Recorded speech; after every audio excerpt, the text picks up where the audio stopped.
ଶ୍ରେଣୀର ପୁତ୍ର। ଦ୍ୱିତୀୟ ଶ୍ରେଣୀର ପୁତ୍ର ମାନଙ୍କର ଲକ୍ଷଣ କହନ୍ତୁ ଦେଖନ୍ତୁ। ପିତାମାତା ଯଦି ମୁହଁ ଖୋଲିକିରି କହିଲେ ତାକୁ ଶ୍ରଦ୍ଧା ସହିତ ଯେମାନେ ପାଳନ କରିବେ ଏଇଟା ଦ୍ୱିତୀୟ ଶ୍ରେଣୀର ପୁତ୍ର। ଆଉ ତୃତୀୟ ଶ୍ରେଣୀର ପୁତ୍ର ପିତାମାତା ଯାହା କହିବେ ତାକୁ ଅଶ୍ରଦ୍ଧା ସହିତ ପାଳନ କରିବେ କିନ୍ତୁ ଶ୍ରଦ୍ଧା ସେତେ ନଥାଏ ହେଲା। ଆଉ ଚତୁର୍ଥ ଶ୍ରେଣୀର ପୁତ୍ର ତାକୁ ଅଧମରୁ ଅତି ଅଧମ କୁହାଯାଇଛି, ଯେଉଁମାନେ ପିତାମାତା ଯାହା କହିଲେ ମଧ୍ୟ କିଛି ଶୁଣିବେ ନାହିଁ। ଆଉ ଆମେ ନିଜକୁ ଟିକେ ପରୀକ୍ଷା କରିବାର କଥା, କାହିଁକି ନିଜ ପାଖରେ ଭଗବାନ ଗୋଟେ କଷଟି ଦେଇଛନ୍ତି, ବୁଦ୍ଧିର କଷଟି।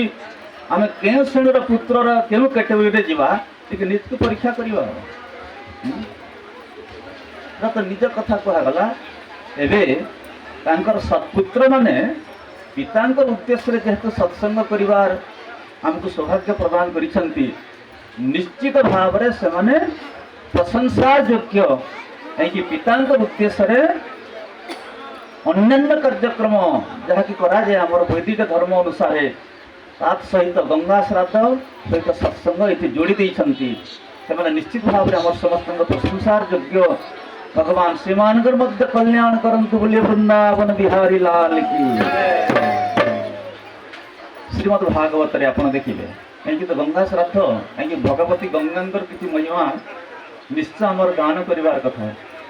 ଆଜି ସମୟକୁ ଦୃଷ୍ଟିରେ ରଖି ଭଗବତୀ ଗଙ୍ଗା ଏବଂ ତାଙ୍କର ପୁତ୍ର ହେଉଛନ୍ତି କିଏ? ଗଙ୍ଗାଙ୍କର ପୁତ୍ର ଭୀଷ୍ମ। ତାଙ୍କର କଥା କିଛି କହିବା।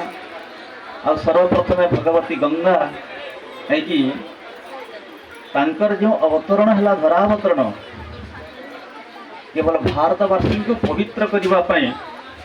ଆପଣମାନେ ଜାଣିଥିବେ ଯେ ବୈଦେଶ ବିଳାସରେ କବି ସମ୍ରାଟ ଉପେନ୍ଦ୍ର ଭଞ୍ଜ ବର୍ଣ୍ଣନା କରିଛନ୍ତି। କେତେବେଳେ ବର୍ଣ୍ଣନା କଲେ? ଯେତେବେଳେ ବିଶ୍ୱାମିତ୍ର, ରାମ ଏବଂ ଲକ୍ଷ୍ମଣ ମିଥିଳାକୁ ପ୍ରବେଶ କରିବାର ଅବ୍ୟବହିତ ପୂର୍ବରୁ ଗଙ୍ଗା ତାଙ୍କୁ ପାରି ହେବାକୁ ପଡ଼ିଲା। ଏଇଟା ଉଣାଧିକି ଆପଣମାନେ ସମସ୍ତେ ଜାଣିଛନ୍ତି।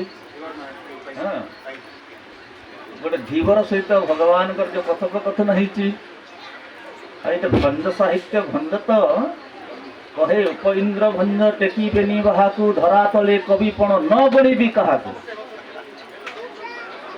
ଅବଶ୍ୟ ଏଇଟା ଗର୍ବ ସହିତ କହୁନାହାନ୍ତି, ଯାହା କହୁଛନ୍ତି ସେ ସତ କଥା କହୁଛନ୍ତି।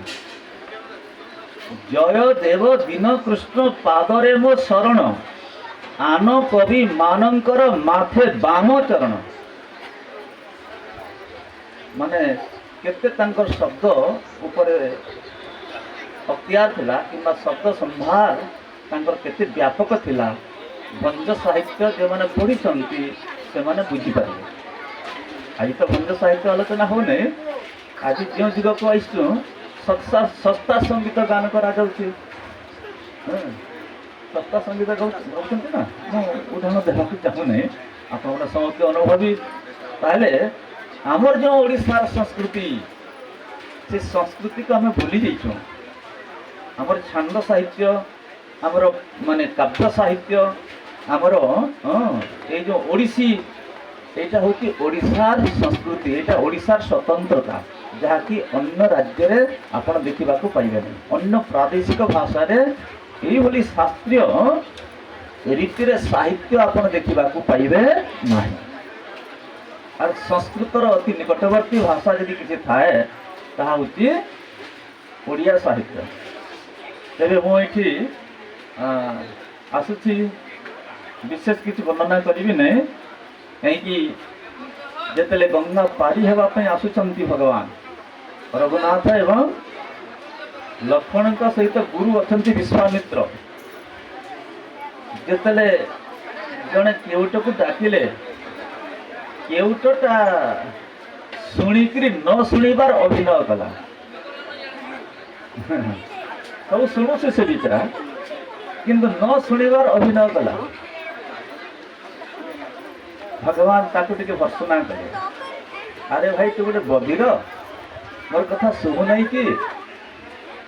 সেই ସମୟରେ ସେ ଉତ୍ତର ଦେଲା, ବଧିର ନୋହଇ ବୀର ବୋଇଲା ତହୁ ଧୀବର, ଶୁଣିଲେନି ପଥରେ ପଥର ଅବଳା। ବାଲି ପଡ଼ି ତୋ ଚରଣ ଆଶଙ୍କା ଉପୁଜେ ଏଣୁ ନୌକା ନାୟିକା ହେଲେ ବୁଡ଼ିବ ଭେଳା। ଭୃକ୍ତି ମୋ ପୋଷେ କୁଟୁମ୍ବ ବସାଇ ନ ଦେବି ନାବ ନ ଧୋଇ ପାଦ। ବହୁତ ସୁନ୍ଦର ପଦ। ସେତେବେଳେ ଯାଇକି ଉତ୍ତର ଦଉଛି ଯେ ପ୍ରଭୁ ମୁଁ କାହିଁକି ଶୁଣୁନାହିଁ, ତାର ଗୋଟେ ବଡ଼ କାରଣ ଅଛି। ପଥରେ ପଥର ଅବଳା, ପଥ ମାନେ ବାଟ, ଆଉ ପଥର ମାନେ ହେଲା ପାଷାଣ। ଗୋଟେ ପାଷାଣ ପଡ଼ିଥିଲା, ଅହଲ୍ୟା ପାଷାଣୀ ଅହଲ୍ୟା ଆପଣଙ୍କର ବାଲି ପଡ଼ିକିରି ରେଣୁ ପଦରେଣୁ ପଡ଼ିକିରି ଗୋଟେ ପଥର ଯଦି ଅବଳା ମାନେ ସ୍ତ୍ରୀ ହେଇଗଲା, ଆପଣ ଟିକେ ବିଚାର କରନ୍ତୁ, ଟିକେ ଗଭୀରା ଚାଷ କରିବା। ଆମେ ସାଧାରଣ କଥା ନୁହଁ। ପଥର କେତେ କଠିନ, ପଥର ତୁଳନାରେ କାଠ କଠିନ କି? କାଠ ତ କଠିନ ଯେ, କିନ୍ତୁ ପଥର ତୁଳନାରେ କୋମଳ ଯଦି କହିବା, ତାହେଲେ ଯଦି ଗୋଟେ କଠିନ ପଥର ଯଦି ଆପଣଙ୍କର ଚରଣ ରେଣୁ ପାଇକରି ଯଦି ଗୋଟେ ଅବଳା କିମ୍ବା ନାରୀ ହେଇଗଲା, ମୋର ଡଙ୍ଗା ତ ସହଜରେ ନାରୀ ହେଇଯିବ, ହେଲା ତ? ହଁ, ବାଲି ପଡ଼ି ତୋ ଚରଣ ଆଶଙ୍କା ଉପୁଜେ ଏଣୁ ନୌକା ନାୟିକା ହେଲେ ବୁଡ଼ିବ ଭେଳା। ମୋର ଇଆଡ଼େ ଭେଳା ମଧ୍ୟ ବୁଡ଼ିଯିବ, ମୋର ଜୀବିକା ମଧ୍ୟ ଚାଲିଯିବ। ଖାଲି ଜୀବିକା ଚାଲିଯିବ ନାହିଁ, ମୁଁ ଯେତେବେଳେ ସନ୍ଧ୍ୟା ସମୟରେ ଇଆଡ଼େ ମୋର ପତ୍ନୀ ଅପେକ୍ଷା କରିଥାଏ, ମୁଁ କିଛି ଧରିକିରି ଯିବି, କିଛି ଆୟ କରିକିରି, କିନ୍ତୁ ମୁଁ ଆୟ କ'ଣ କରିକିରି ଯିବି? ଗୋଟେ ନାୟିକା, ଗୋଟେ ସ୍ତ୍ରୀକୁ ଧରିକି ଯିବି, ତାହେଲେ ମୋ ଧର୍ମ ପତ୍ନୀ କ'ଣ ମୋତେ ଘରକୁ ପଶିଦେବେ? ନାରୀ ଧରିକିରି ଇଷ୍ଟ ମୋତେ ପୁରା ଘରକୁ ମଧ୍ୟ ପ୍ରବେଶ କରାଇ ଦେବେ ନାହିଁ। ତାହେଲେ ମୋର ଘର ଭାଙ୍ଗିବା ପାଇଁ ଆପଣ ବ୍ୟବସ୍ଥା କରୁଛନ୍ତି ପ୍ରଭୁ। ସେଥିପାଇଁ ମୁଁ କହୁଛି ଆପଣଙ୍କର ପଦଭୌତ ନ କରିବା ପର୍ଯ୍ୟନ୍ତ ମୋର ଡଙ୍ଗାରେ ବସାଇ ଦେବି ନାହିଁ। ଆସନ୍ତୁ ପଦକୁ। ବଢ଼ାଇ ଦେଲେ ଭାବ ଗାଡ଼ି ରଘୁବୀର ପୟରେ ଖେଳିତ କରି ବସନେ ପତି ବ୍ରହ୍ମାରେ ଧୂତ ଯେ ପଦ ମୋହିଛି ଦେବୀ ସାଦ ନ ପାଇ ଚରଣାମୃତ ପାନକୁ ବିଜ୍ଞାନୀ ଭର୍ତ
भक्तवत्सल भगवान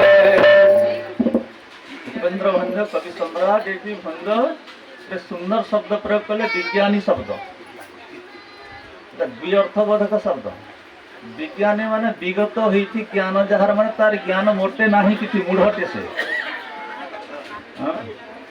और विज्ञानी शब्द अर्थ होती विशेष ज्ञान अच्छी ताठार ज्ञानी कहीं ना ठीक उल्टा उभय अर्थ